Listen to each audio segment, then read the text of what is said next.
ADGP H. Venkatesh നേതൃത്വത്തിൽ പ്രത്യേക സംഘം ഉണ്ടാകുന്നു. കോടതിയുടെ തീരുമാനമാണെന്നാണ് തോന്നുന്നത്. ഇപ്പോൾ കിട്ടിയ വാർത്തയാണ് ഏറ്റവും നിർണായകമായി എന്ന് പറഞ്ഞാൽ ഹൈക്കോടതിയുടെ സംശയങ്ങൾ മുതൽ അതിൻ്റെ ആദ്യ ഇടക്കാല ഉത്തരവ് മുതൽ പുറത്തു വന്ന വാർത്താ പരമ്പര ഏറ്റവും ഒടുവിൽ ഇന്ന് ഷഫീദ് റാവത്ത് ബ്രേക്ക് ചെയ്ത് 24 ബ്രേക്ക് ചെയ്ത ആ വാർത്ത സ്വർണ്ണപ്പാളി മാറ്റിക്കൊണ്ടുവച്ച് ഡ്യൂപ്ലിക്കേറ്റ് പാളിയാണ് എന്നുള്ള വാർത്തയ്ക്ക് പിന്നാലെ സ്വർണ്ണപ്പാളി വിവാദത്തിൽ പോലീസ് അന്വേഷണം എന്ന വാർത്തയാണ്. വിഷ്ണു സുരേഷ് വരെ ചേർന്നു. വിഷ്ണു, ഹൈക്കോടതിയുടെ ഈ വിഷയത്തിലെ ആദ്യ നടപടി മുതൽ റിപ്പോർട്ട് ചെയ്യുന്ന ആളാണ് വിഷ്ണു. എല്ലാ ഇടക്കാല ഉത്തരവും നമ്മൾ വിശദമായി തന്നെ ചർച്ച ചെയ്തിട്ടുണ്ട്. ഏറ്റവും നിർണായകമായ ഒരു മൈൽ സ്റ്റോൺ തീരുമാനം എന്ന് പറയാം ഈ പോലീസ് അന്വേഷണ പ്രഖ്യാപനം. വിഷ്ണു, ഹാഷ്മി, അതിലൊരു വ്യക്തത വരാനുണ്ട്. കോടതി സ്വമേധയാ എടുത്ത തീരുമാനമാണോ സർക്കാർ അറിയിച്ചതാണോ എന്ന കാര്യത്തിൽ ഒരു വ്യക്തത വരാനുണ്ട്. കോടതിയുടെ ഓഡിയോ അത്ര ക്ലിയർ ആയിരുന്നില്ല. പക്ഷേ H. വെങ്കടേഷിന്റെ മേൽനോട്ടത്തിൽ ADGP law and order ADGP H. വെങ്കടേഷിന്റെ നേതൃത്വത്തിൽ ഈ കേസ് അന്വേഷിക്കാൻ ഒരു സ്പെഷ്യൽ ടീമിനെ നിയോഗിച്ചിട്ടുണ്ട് എന്നാണ് ഇപ്പോൾ ലഭ്യമാകുന്ന വിവരം. അതിൽ സൈബർ പോലീസ് അടക്കമുള്ള ആളുകൾ, സൈബർ ഇൻസ്പെക്ടർ അടക്കമുള്ള ആളുകൾ അതിലുണ്ട്. ഒരു പക്ഷേ ഇത് അതീവ ഗൗരവത്തോടു കൂടിയുള്ള ഒരു വിഷയമാണ് എന്ന റിപ്പോർട്ടിന്റെ അടിസ്ഥാനത്തിൽ, എന്ന തെളിവുകളുടെ അടിസ്ഥാനത്തിലാണ് ഇപ്പോൾ ഇത്തരത്തിലൊരു നിലപാടിലേക്ക് പോയതെന്ന് മനസ്സിലാകുന്നു. അത് ഹൈക്കോടതി തന്നെ നേരിട്ട് ഉത്തരവിട്ടതാണോ അതല്ല എങ്കിൽ സർക്കാർ കോടതിയെ അറിയിച്ചതാണോ എന്ന കാര്യത്തിലാണ് ഇനി ഒരു വ്യക്തത വരാനുള്ളത്. എന്തായാലും സ്വർണ്ണപ്പാളി വിവാദത്തിൽ എന്തുകൊണ്ട് പോലീസ് അന്വേഷിക്കുന്നില്ല എന്ന പ്രതിപക്ഷ ചോദ്യത്തിന്, BJPയുടെ ചോദ്യത്തിനൊക്കെ ഉത്തരം ആയിരിക്കുന്നു. ഇനി സ്വർണ്ണപ്പാളി വിവാദവും അതുമായി ബന്ധപ്പെട്ടുള്ള നടപടിക്രമങ്ങളും അന്വേഷിക്കുക അത് പോലീസ് ആയിരിക്കും. ADGP ലോ ആൻഡ് ഓർഡർ ചുമതലയുള്ള H. വെങ്കടേഷിന്റെ നേതൃത്വത്തിലുള്ള പ്രത്യേക സംഘമായിരിക്കും സ്വർണ്ണപ്പാളി വിവാദം ഇനി അന്വേഷിക്കുക. അതിൽ നിർണായകമായ കണ്ടെത്തലുകളിലേക്കൊക്കെ കാര്യങ്ങൾ പോകാനുള്ള സാധ്യതയുണ്ട്. ഇപ്പോഴും ഇതുമായി ബന്ധപ്പെട്ടുള്ള ഓർഡർ പറഞ്ഞുകൊണ്ടിരിക്കുകയാണ്. അത് എന്താണ് കോടതി ഈ വിഷയവുമായി ബന്ധപ്പെട്ട് തുടർ നടപടികൾ സ്വീകരിക്കുക എന്ന് അറിയേണ്ടതുണ്ട്. നിലവിൽ കോടതി പറഞ്ഞിരിക്കുന്നത് ഈ സ്പെഷ്യൽ ടീമിന്റെ കാര്യമാണ്. തുടർ നടപടികൾ എന്താണ് എന്ന് കേട്ടുകൊണ്ടിരിക്കുകയാണ് ഹാഷ്മി. ഇത് സർക്കാർ കോടതിക്ക് മുൻപാകെ വെക്കുന്ന നിർദ്ദേശമാണോ, കോടതി പറയുന്നതാണോ എന്ന കാര്യം നമുക്ക് അല്പസമയത്തിന് വ്യക്തത ഉണ്ടാക്കാം. എന്തായാലും വിഷ്ണു, ഒരു കാര്യം ഉറപ്പാണ്, ഇതിൽ ദേവസ്വം വിജിലൻസിനെ കൊണ്ട് കുട്ടികൾ കൂടുന്നതല്ല എന്ന് പറഞ്ഞാൽ ഞാൻ അവരെ ഏതെങ്കിലും തരത്തിൽ അണ്ടർസ്റ്റിമേറ്റ് ചെയ്യുന്നതല്ല. പക്ഷേ ഇതിനകത്തൊരു വലിയ ക്രൈം എലമെന്റ് ഉണ്ട് എന്ന സംശയം. ഏറ്റവും ഒടുവിൽ ദേവസ്വം വിജിലൻസിന്റെ കണ്ടെത്തൽ സ്വർണ്ണപ്പാളി മാറ്റി പുതിയ സാധനം കൊണ്ട് വെച്ചു, ഡ്യൂപ്ലിക്കേറ്റ് സാധനം കൊണ്ട് വെച്ചു എന്നതാണ് കണ്ടെത്തൽ. അതിലൊരു കുറ്റകൃത്യം, ഒരു കൊടിയ കുറ്റകൃത്യത്തിന് എലമെന്റ് അതിലുണ്ട്. അത് അന്വേഷിക്കാൻ എന്തായാലും ദേവസ്വം വിജിലൻസിന് പറ്റില്ല. അതുകൊണ്ട് ഇതിന്റെ ഒരു സ്വാഭാവിക പരിണതിയാണ് പ്രത്യേക പോലീസ് അന്വേഷണ സംഘം. വിഷ്ണു, ഹാഷ്മി, 1999 സ്വർണം പൂച്ചി എന്ന കാര്യം ഹൈക്കോടതി തന്നെ സ്ഥിരീകരിച്ചിട്ടുണ്ട്. കഴിഞ്ഞ ഓർഡറുകളിലൊക്കെ അക്കാര്യം വ്യക്തമാക്കിയിട്ടുണ്ട്. 1999 സ്വർണം പൂശിയത് എങ്ങനെ 2019 ആകുമ്പോൾ അത് സ്വാഭാവികമായി ചെമ്പായി മാറുന്നു എന്ന സ്വാഭാവികമായ ചോദ്യം ഹൈക്കോടതി പലതവണ ചോദിച്ചതാണ്. അതിന് കൃത്യമായ മറുപടി ഇതുവരെ ദേവസ്വം ബോർഡിന് നൽകാനായിട്ടില്ല. അങ്ങനെ ഒരുപാട് പ്രശ്നങ്ങൾ ഇതുമായി ബന്ധപ്പെട്ട് നിൽക്കുന്നുണ്ട്. ആരാണ് ഉണ്ണികൃഷ്ണൻ പോറ്റി, ഹൂ ഈസ് ഉണ്ണികൃഷ്ണൻ പോറ്റി എന്ന് നിരന്തരം ഹൈക്കോടതി ആവർത്തിച്ച് ദേവസ്വം ബോർഡിനോട് ചോദിക്കുന്നു. ദേവസ്വം പ്രസിഡന്റിന് പോലും അക്കാര്യവുമായി ബന്ധപ്പെട്ട ഒരു ധാരണയില്ല. ഏറ്റവും അവസാനം ഉണ്ണികൃഷ്ണൻ പോറ്റിയെ പൂർണ്ണമായും തള്ളുകയാണ് ദേവസ്വം ബോർഡ്. പക്ഷേ അപ്പോഴും എന്തുകൊണ്ട് ഇയാൾക്ക് ഈ സ്പോൺസർഷിപ്പ് നൽകി, എങ്ങനെയാണ് ഇയാളിലേക്ക് കാര്യങ്ങൾ എത്തിയത് എന്ന ചോദ്യത്തിന് കോടതിയിൽ മറുപടി നൽകാനായില്ല. അങ്ങനെ അടിമുടി ദുരൂഹത ഈ വിഷയവുമായി ബന്ധപ്പെട്ട് നിലനിൽക്കുന്നുണ്ട്. ആ പശ്ചാത്തലത്തിലാണ് ഇത് ദേവസ്വം വിജിലൻസിന്റെ കയ്യിൽ മാത്രം നിൽക്കുന്ന കാര്യമല്ല, ഇതിൽ കൃത്യമായ ഒരു ക്രൈം എലമെന്റ് ഉണ്ട്, ഒരു മോഷണ ശ്രമം ഉണ്ട് എന്ന കോടതിയുടെ പ്രാഥമിക വിലയിരുത്തൽ. കോടതി തന്നെ വ്യക്തമാക്കിയ ഒരു കാര്യമുണ്ട്. 42 കിലോയിൽ നിന്ന് 38 കിലോ ആയി ഗോൾഡ് ഇത് കുറയാനുള്ള കാര്യം അതിലൊരൊറ്റ കാരണം മാത്രമേ ഉള്ളൂ, അത് സ്വർണ്ണമാണെന്ന് കോടതി തന്നെ കഴിഞ്ഞ ഉത്തരവിലൊക്കെ വ്യക്തമാക്കിയിരുന്നു. അപ്പോൾ ഇത് ക്രൈം എലമെന്റ് വളരെ വ്യക്തമായി ഉണ്ട്. അതുകൊണ്ടാണ് ഇത് വിജിലൻസ് അന്വേഷിച്ചാൽ മാത്രം പോരാ, ഇത് അഴിമതിക്കപ്പുറത്തേക്ക് ഒരു ഗൂഢാലോചന, ഒരു ആസൂത്രണം ഒക്കെ ഇതിലുണ്ട് എന്ന കോടതിയുടെ ഒരു വിലയിരുത്തൽ. ആ പശ്ചാത്തലത്തിലായിരിക്കാം പ്രത്യേക അന്വേഷണ സംഘം എന്ന നിരീക്ഷണത്തിലേക്ക് കോടതി ഇപ്പോൾ പോയിരിക്കുന്നത്. H. Venkatesh, ADGP H. വെങ്കടേഷിന്റെ നേതൃത്വത്തിലുള്ള സംഘമായിരിക്കും ഇനി സ്വർണ്ണപ്പാളി കേസ് അന്വേഷിക്കുക. വിശദമായ ഒരു അന്വേഷണം. വിഷ്ണു, അത് കഴിഞ്ഞ് ഇത് സ്വർണ്ണമാണോ ചെമ്പാണോ, ചെമ്പിൽ എത്ര സ്വർണ്ണമുണ്ട്, അത് പൂശിയതാണോ, അത് കളർ മാത്രമേ ഉണ്ടായിട്ടുള്ളൂ, ഈ പറയുന്ന പോലെ സ്വർണ്ണപ്പാളി ഒന്നുമല്ല, അത് ചെമ്പ് പാളിയാണെന്ന് ചർച്ചയിൽ ഓരോരുത്തർ പറയുന്നത്, അതിന് കൺഫ്യൂഷൻ നിൽക്കുന്നതിന് മുമ്പ് രണ്ടാമത്തെ ഇടക്കാല ഉത്തരവിൽ കോടതിക്ക് ഒരു സംശയക്കാര്യത്തിൽ ഉണ്ടായിരുന്നില്ല. Vishnu, the only component susceptible to such diminution എന്ന് പറഞ്ഞാൽ there is a glaring and unexplained reduction of 4.541 kg from the weight recorded Sannidhanam. The only component susceptible to such diminution is the gold cladding itself. അതിനുശേഷം സെന്തിൽനാഥൻ പറയുന്നുണ്ട് 5 കിലോയോളം സ്വർണം ഈ പാളികളുണ്ട് എന്ന്. അതിന് മേൽനോട്ടം വെച്ച് സെന്തിൽനാഥൻ പറയുന്നുണ്ട് 5 കിലോ ആണോ 4 കിലോ ആണോ. പക്ഷേ പോയത് സ്വർണ്ണമാണെന്ന കാര്യത്തിൽ കോടതിക്ക് യാതൊരു കൺഫ്യൂഷന്റെയും ക്ലാരിറ്റി പ്രശ്നം ആദ്യം മുതലേ ഉണ്ടായിരുന്നില്ല. വിഷ്ണു, കോടതി ആദ്യം മുതൽ തന്നെ ഈ വിഷയത്തിൽ വളരെ കൃത്യമായ നിലപാടെടുത്തു. അതായത് 999 വിജയ് മല്യ സ്വർണം പൂശിയിട്ടുണ്ട് എന്ന് കോടതി വളരെ വ്യക്തമായി പറഞ്ഞു. അത് ചീഫ് വിജിലൻസ് സെക്യൂരിറ്റി ഓഫീസറുടെ അദ്ദേഹത്തിൽ നിന്ന് ലഭിച്ച വിവരങ്ങളുടെ അടിസ്ഥാനത്തിലാണ് കോടതി അങ്ങനെ ഒരു നിലപാടെടുത്തത്. അന്നത്തെ മഹത്തറിൽ അത് കൃത്യമായി രേഖപ്പെടുത്തിയിട്ടുണ്ട്, അത് സ്വർണം തന്നെയാണ് പൂശിയതെന്ന്. പിന്നെ എങ്ങനെയാണ് 2019 എത്തുമ്പോൾ അത് ചെമ്പുപാളിയായി മാറുന്നത് എന്നാണ് കോടതി ചോദിച്ചത്. അത് മനഃപൂർവ്വം രേഖപ്പെടുത്തിയെന്നാണ് കോടതി പറഞ്ഞത്. അതായത് ചെമ്പുപാളി, സ്വർണം പൂശാൻ വേണ്ടി ചെമ്പുപാളി കൊടുത്തുവിടുന്നു എന്ന ഉത്തരവടക്കം, ദേവസ്വം ബോർഡിന്റെ ഉത്തരവടക്കം, അതിലടക്കം ദുരൂഹതയുണ്ടെന്ന് കോടതി വ്യക്തമാക്കി.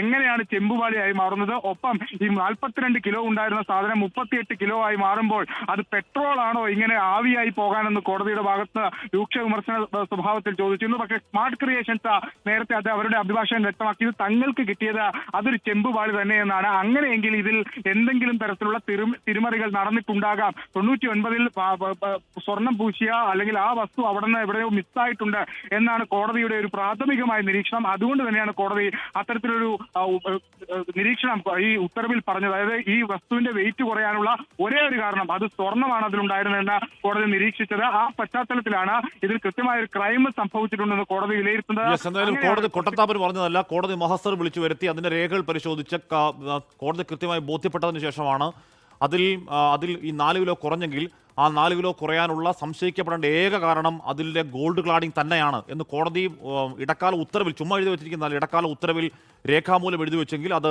ഏതെങ്കിലും തരത്തിൽ ഊഹത്തിന് അങ്ങ് അടിച്ചേക്കാം എന്ന് കോടതി വിചാരിക്കില്ലോ. കോടതി കൃത്യം രേഖ പരിശോധിച്ച ശേഷമാണ് എന്ന് പറഞ്ഞത്. പിന്നീട് അത് 4 കിലോ ഒന്നുമില്ല, എത്രയോ വലിയ എന്താണ് ഈ പറയുന്ന രീതിയിൽ എത്രയോ ചെമ്പിൽ ഇത്ര 30 കിലോയേ ഉള്ളൂ, അതുകൊണ്ട് അതിൻ്റെ അംശം മാത്രമേ ഉണ്ടാവുകയുള്ളൂ എന്ന വാദമൊക്കെ അതിന് പിന്നാലെ കേട്ടു. ഏറ്റവും ഒടുവിൽ സെന്തിൽനാഥ് എന്ന് പറയുന്ന ഈ വിജയ് മല്യ സ്വർണം പൂശാൻ ഏൽപ്പിച്ച ആ പണിക്കാരിൽ ഏറ്റവും പ്രധാനി അതിന് മേൽനോട്ടക്കാരൻ പറയുന്നു ഈ ദ്വാരപാലുകളുടെ 2 പാളികളുമായി 5 കിലോയോളം സ്വർണ്ണം ഉണ്ട് എന്ന് അദ്ദേഹം കൂടി പറയുമ്പോൾ അത് കുറച്ചുകൂടി വ്യക്തമാവുന്നുണ്ട്. പ്രത്യേക ക്രൈംബ്രാഞ്ച് അന്വേഷണ സംഘം വരുന്നു എന്നുള്ളതാണ് ഈ മണിക്കൂറിലെ ഏറ്റവും പ്രധാനപ്പെട്ട വാർത്ത. ഷഫീദ് റാവുത്തർ ചേരുന്നു. ഷഫീദ്, നമ്മൾ ഇന്ന് ബ്രേക്ക് ചെയ്ത ഈ പാളി മാറ്റി പുതിയ പാളി കൊണ്ടുവച്ചു എന്ന വാർത്ത വരുന്നതിന് മുൻപ് തന്നെ ഇത് ദേവസ്വം വിജിലൻസിന്റെ കയ്യിൽ നിൽക്കുന്നതല്ല, കുറച്ചുകൂടി വിശാലമായ അന്വേഷണം ആവശ്യമുള്ള സംഗതിയാണ്, ക്രൈം എലമെന്റ് എന്ന കാര്യം വ്യക്തമായതാണ്. അപ്പോൾ അതിൻ്റെ ഒരു സ്വാഭാവിക പരിണിതി SIT അല്ലേ ഷഫീദ്? ഹഷ്മി, ഉറപ്പായിട്ടും നിൽക്കക്കള്ളിയില്ല ദേവസ്വം വിജിലൻസിനും ദേവസ്വം ബോർഡിനും എന്നുള്ള കാര്യത്തിൽ ഉറപ്പാണ്. അത് ഏതെങ്കിലും തരത്തിൽ സ്വർണ്ണപ്പാളി അവർ മുഖേന എന്നതല്ല. പക്ഷെ അതിനൊക്കെ അപ്പുറത്തേക്ക് ആ സ്വർണ്ണപ്പാളി പോയതിൽ ദേവസ്വം ബോർഡിന് കൃത്യമായ ചില വീഴ്ചകളുണ്ട്. അവരുടെ നോട്ടപ്രശ്നം ആണോ എന്നൊക്കെ അന്വേഷിച്ച് കണ്ടെത്തേണ്ടത് ഇനി ക്രൈംബ്രാഞ്ചാണ്. അല്ലെങ്കിൽ ക്രൈംബ്രാഞ്ച് മേധാവി H. വെങ്കടേഷിന്റെ നേതൃത്വത്തിലുള്ള അന്വേഷണത്തിലാണ്. പക്ഷേ ഒരു കാര്യം ഹൈക്കോടതി അടിവരയിട്ട് പറയുന്നുണ്ട്. അതായത് 2019 ഈ സ്വർണ്ണപ്പാളി ഉണ്ണികൃഷ്ണൻ പോറ്റിക്ക് കൈമാറിയതടക്കം സ്വർണ്ണപ്പാളിയുമായി ബന്ധപ്പെട്ട ദ്വാരപാലക ശില്പത്തിലെ സ്വർണ്ണപ്പാളിയുമായി ബന്ധപ്പെട്ട ഇടപാടുകളിൽ ദുരൂഹത ഉണ്ട് എന്ന് കോടതി അക്കമിട്ട് അടിവരയിട്ട് ഉറപ്പിക്കുന്നതാണ് ഈ പോലീസ് അന്വേഷണ പ്രഖ്യാപനം എന്നുള്ള കാര്യത്തിലും ഒരു തർക്കവും വേണ്ട. മാത്രമല്ല, സംസ്ഥാനത്തെ ഏറ്റവും മുതിർന്ന ഏറ്റവും പ്രധാനപ്പെട്ട ഏജൻസിയുടെ ഏറ്റവും തലപ്പത്തിരിക്കുന്ന ഉദ്യോഗസ്ഥൻ തന്നെ അത് അന്വേഷിക്കണമെന്ന് പറയുമ്പോൾ ആ വിശ്വാസത്തെ പ്രശ്നത്തെ അടക്കം ഗൗരവത്തിൽ ഹൈക്കോടതി കാണുന്നു എന്നുള്ളത് ഏറ്റവും ശ്രദ്ധേയം. മാത്രവുമല്ല, കോടതിക്ക് മുമ്പിൽ ഇതിനോടകം തന്നെ ശബരിമലയിലെ മഹസർ റിപ്പോർട്ട്, രജിസ്റ്റർ രേഖ, ഓഡിറ്റ് റിപ്പോർട്ട് അടക്കമുള്ള മുഴുവൻ കാര്യങ്ങളുമുണ്ട്. ഇതടക്കമുള്ള കാര്യങ്ങൾ പരിശോധിച്ച ശേഷമാണ് ഹൈക്കോടതിയുടെ ഇങ്ങനത്തെ തീരുമാനം എന്നുള്ളതും ഏറ്റവും ശ്രദ്ധേയമായിട്ടുള്ള കാര്യം. ഏതായാലും H. വെങ്കടേഷിന്റെ നേതൃത്വത്തിൽ ക്രൈംബ്രാഞ്ചിന്റെ പ്രത്യേക സംഘമായിരിക്കാം ഒരു പക്ഷേ ഈ കേസ് അല്ലെങ്കിൽ ഈ സംഭവം ഇനി അന്വേഷിക്കുക.